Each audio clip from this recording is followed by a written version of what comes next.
Gregory stood there in my driveway, gripping the iron gate with both hands like he was holding himself back from lunging at me. The man had never heard no in his life. Not from a business partner, not from a neighbor, and certainly not from some stubborn old rancher. But that night, he heard something worse than no. He heard, "I own what you thought was yours." I could almost see the gears turning in his head, calculating, searching for leverage. When he finally spoke, his voice had dropped from a shout to a hiss. "You can't do this. This affects families. Children live here. You're playing with people's lives." I let him stew on his words for a moment before I replied. "Funny. That's exactly what I said when you tore down my bridge. You didn't care then. Don't expect me to care now." He threatened me with lawsuits, of course. I expected that. But what he didn't expect was that I had already spoken with a lawyer, one of those sharp old-timers who still wore suspenders and smelled like pipe tobacco, a man who loved nothing more than to dig through dusty county records. We had checked everything, every line of ownership, every clause in the old water rights documents. The HOA didn't own a drop of that water. Their homes, their docks, their fancy boats, all of it depended on the goodwill of whoever owned the dam. And now, that person was me. The next morning, the neighborhood was in chaos. You'd have thought the apocalypse had come. The way people were standing on their docks, hands on their hips, staring at their once pristine lake, now slinking back into the earth. By mid-afternoon, the first carp and catfish were flopping helplessly in the shallows. Boats sat stranded like beached whales. A line of mud stretched where the water line used to be, exposing beer cans, lawn chairs, even an old tire or two.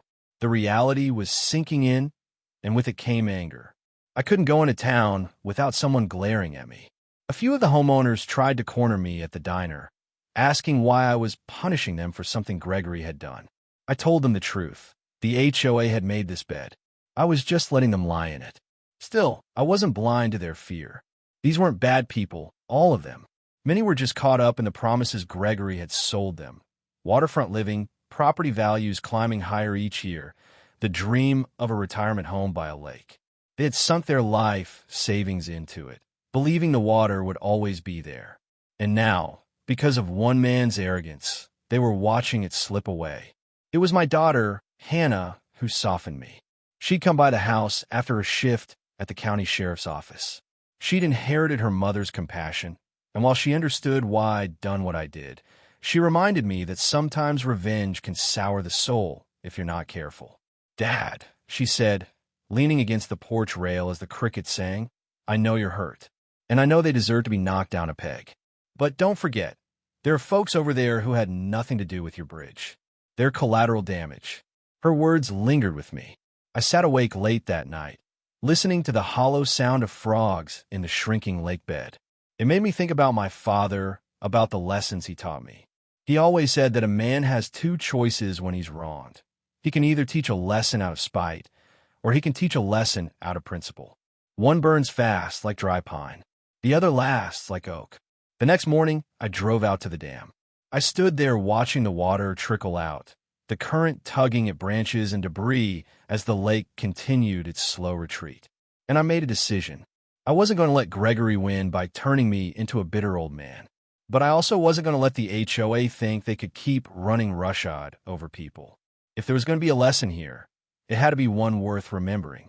So I called for a meeting, not with Gregory. He would only bluster and shout, but with the actual homeowners.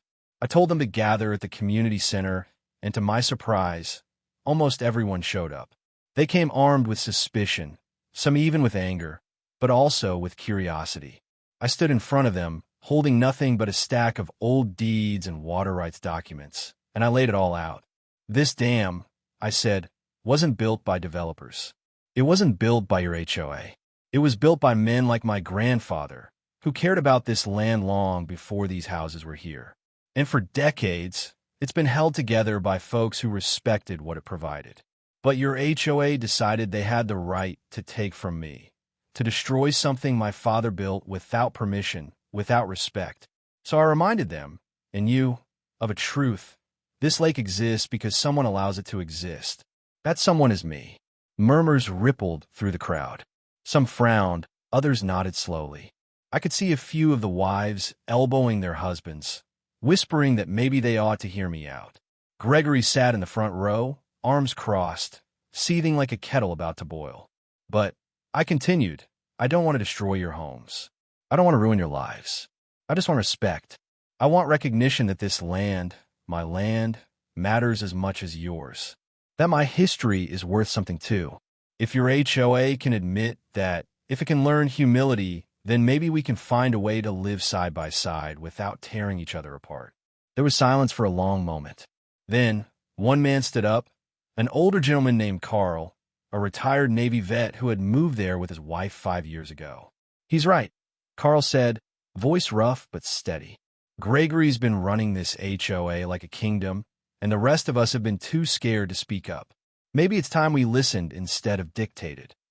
That cracked the dam more than I ever could have. Within minutes, other homeowners were standing, speaking out.